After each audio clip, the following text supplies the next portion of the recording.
वह जिंदगी के द्वारा लगातार देश के विभिन्न जैन मंदिरों के दर्शन घर बैठे आपको कराया जाता है। साथ ही साथ वह जिंदगी का एक ये भी प्रयास रहता है कि हमारी अति प्राचीन जिन क्षण हो गए जैन मंदिरों पर भी फिल्म बनाकर समाज के सामने लेकर आए, जिससे उनका जीर्णोद्धार होकर उन्हें संरक्षण मिल सके। इसी क्रम में हमारी टीम महाराष्ट्र के नासिक से करीब 30 किलोमीटर दूर अति प्राचीन क्षेत्र अंजनगिरी पहुंची। चलिए जानते हैं इस क्षेत्र का इतिहास। जय जिनेन में सबिता जैन, वहाँ जिंदगी की टीम पहुंच चुकी है नासिक से कुछ ही किलोमीटर दूर अति प्राचीन सिद्ध क्षेत्र अंजनगिरी। मान्यता के अनुसार श्री हनुमान जी का जन्म स्थान अंजनगिरी में हुआ था और उनकी माता का नाम से ये स्थान को, इस स्थल को अंजनगिरी कहा जाता है। तो चलिए आप सबको इस मंदिर से अवगत कराती हूँ। जैन रामायण के अनुसार पवन पुत्र हनुमान का जन्म अंजनेरी की पर्वत गुफा में हुआ था। फलस्वरूप उनकी माता के नाम से ही इस गांव को, अंजनेरी पर्वत को अंजनगिरी कहा जाता है। यहाँ किसी समय 108 जैन मंदिर थे, परंतु आज यहाँ पर भग्न अवस्था में केवल 11 जैन मंदिर ही बचे हैं। अंजनगिरी पहाड़ पर भी अनेक जैन मंदिर, गुफाएं आदि हैं, पर पुरातत्व विभाग के द्वारा इन्हें अपने नियंत्रण में ले लिया गया है, जिस कारण वह जिंदगी की टीम पूरे पर्वत तक नहीं पहुंच सकी। पहाड़ के नीचे के विशाल परिसर में जब हम पहुंचे तो हमारे मन में काफी गहरी पीड़ा हुई। हमारी नजरों के सामने थे 11 ऐतिहासिक जीर्ण अवस्था में पड़े जैन मंदिर और उनके अवशेष, जिन्हें देखकर हम काफी व्यतीत हो गए। हमारे ऐतिहासिक धरोहरों की ये स्थिति। यहाँ पर एक शिलालेख है जिसके अनुसार करीब 1700 साल पहले यहाँ पर भव्य अनेक जैन मंदिर का निर्माण हुआ था। हजारों साल पहले होने का इतिहास यह है कि यहाँ एक शिलालेख लिखा हुआ है। यहाँ पर इस संस्कृत भाषा में शिलालेख में यह लिखा हुआ है जानकारी कि यह प्राचीन मंदिरों का 1700 साल पहले जीर्णोद्धार किया गया था, जो कि उसके बाद में औरंगजेब के काल में यह सब मंदिर प्रतिमाएं खंडित की गई। फिर उस समय से यहाँ पर कोई जैन परिवार रहा नहीं है। फिर 2003 से यहाँ के जो अंजनगिरी की ट्रस्ट कमेटी मंडल है नासिक से, जो कि पवन कुमार जी, जयचंद जी पाटनी, इनकी क्षेत्र कमेटी एवं कार्यकारिणी मंडल द्वारा यह जीर्णोद्धार कार्य चल रहा है, धीरे धीरे हो रहा है।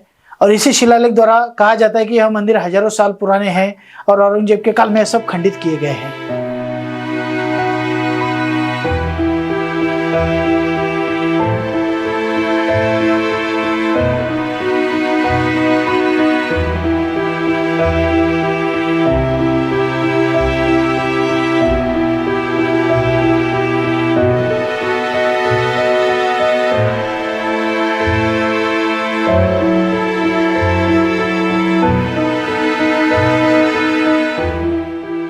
कालांतर में औरंगजेब के काल में इन्हें ध्वस्त कर दिया गया था और तब से विध्वंस हुए अनेक जैन मंदिर यहाँ पर हैं, जिन्हें पुरातत्व विभाग ने अपने अधिकार में ले लिया है।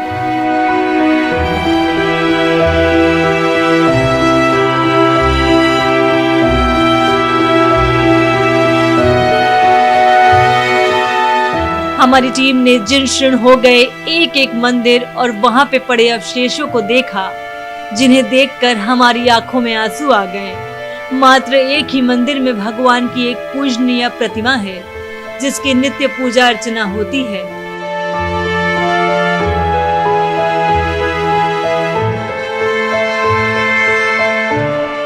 कुछ कदम आगे बढ़कर जीर्ण हो गए एक अन्य मंदिर के खुले प्रांगण में भगवान आदिनाथ की एक प्रतिमा रखी हुई थी। ये प्रतिमा भले ही काफी जीर्ण हो चुकी है, पर काफी चमत्कारिक है। इसके भी नित्य अभिषेक होते हैं। मैं अभी आई अंजनगिरी और यहाँ आके मैं बहुत भावुक हूँ, क्योंकि जब मैं यहाँ आई और अपने जैन के धरोहर को इस तरह जीर्ण शीर्ण अवस्था में देखी और तीर्थंकर आदिनाथ भगवान की मूर्ति जो खुले आसमान के नीचे विराजमान है, ये देख के मैं बहुत व्यथित हूँ। आज यह 11 मंदिर टोटल जीर्ण शीर्ण अवस्था में है और उनका जीर्णोद्धार करना अत्यावश्यक है। उन सभी सैकड़ों प्रतिमा में जो जीर्ण शीर्ण अवस्था में हैं। उनमें से मात्र यह भगवान आदिनाथ जी की प्रतिमा है जो कि शेष है। और इनका अतिशय यह रहा है कि इन प्रतिमा जी को कहीं पर भी दूसरी जगह स्थापित करने का प्रयास कीजिए, दूसरी जगह विराजमान करने का प्रयास कीजिए या उठाने का प्रयास कीजिए, यह प्रतिमा जगहों से नहीं हिल पाती है। आज भी यह अतिशय कायम है यहाँ पर। आज भी हम लोग यहीं पर भगवान आदिनाथ जी की अभिषेक पूजा अर्चना करते हैं। इस मूर्ति के द्वारा कोई चमत्कार देखा गया? यहाँ पे आज से लगभग 2 साल पहले एक व्यक्ति आए थे जो मन में एक भावना लिए के आए थे। तो वो जब यहाँ आए तो उन्होंने यहाँ श्रीफल चढ़ाया। तत्काल वहाँ से उनके पास फ़ोन आया कि आप जो केस बरसों से आप जो लड़ रहे थे उस केस का फाइनल जो है अपने पक्ष में आया है। इस परिसर से जब हम पीड़ा के भाव लेकर क्षेत्र के मुख्य स्थल पहुँचे तो हमें एक अद्भुत आनंद और खुशी का अनुभव हुआ। हमारे सामने थी 21 फीट ऊंची पद्मासन में भगवान शांतिनाथ की प्रतिमा। 100 टन वजनी इस भव्य प्रतिमा के दर्शन करीब 5 किलोमीटर दूर से ही हो जाते हैं।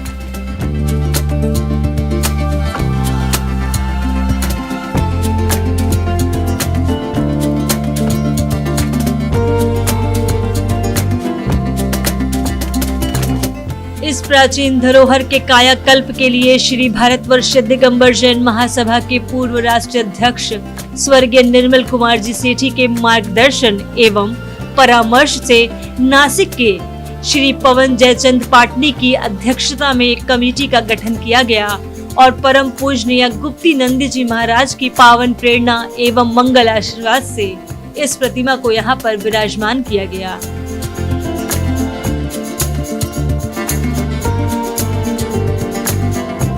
इस प्रतिमा का पंच कल्याणक साल 2016 में आचार्य गुप्ती नंदी जी और देव नंदी जी सहित अन्य करीब 55 जैन साधु संतों के मंगल सानिध्य में संपन्न हुआ। प्रतिमा के दर्शन करने के बाद हमारी टीम नीचे स्थापित एक हॉल में प्रवेश की, जहां पर माता पद्मावती, बाबा क्षेत्रपाल जी के साथ अनेक प्रतिमाएं विराजित थीं।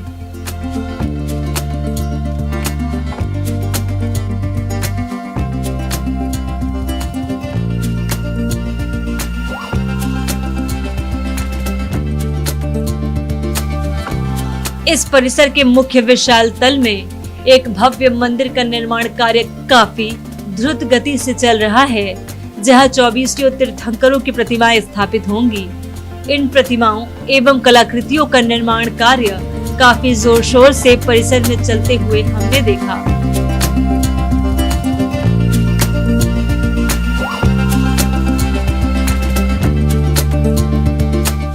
मुख्य परिसर के बगल में ही एक छोटा सा चैत्यालय है, जिसमें स्थापित है करीब 550 साल प्राचीन पार्श्वनाथ की प्रतिमा, जिनके बारे में कहा जाता है कि जो भी भक्त यहाँ सच्चे मन से प्रार्थना करता है उसकी प्रार्थना स्वीकार होती है।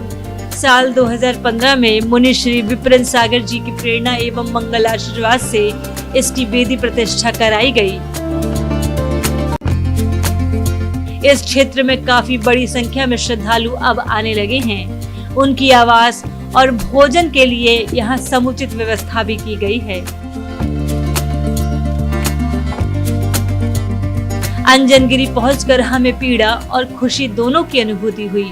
खुशी इस बात की थी कि हमने एक निर्मित हो रहे विशाल मंदिर और 21 फीट ऊंची भगवान शांतिनाथ की प्रतिमा के दर्शन किए।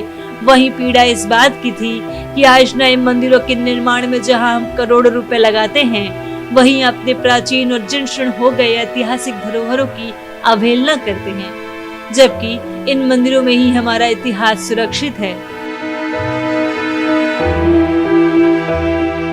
वह जिंदगी आपसे निवेदन करता है कि आइए आगे बढ़िए और हमारे प्राचीन धरोहरों को संरक्षण कर अपनी जिंदगी को बनाइए वह जिंदगी।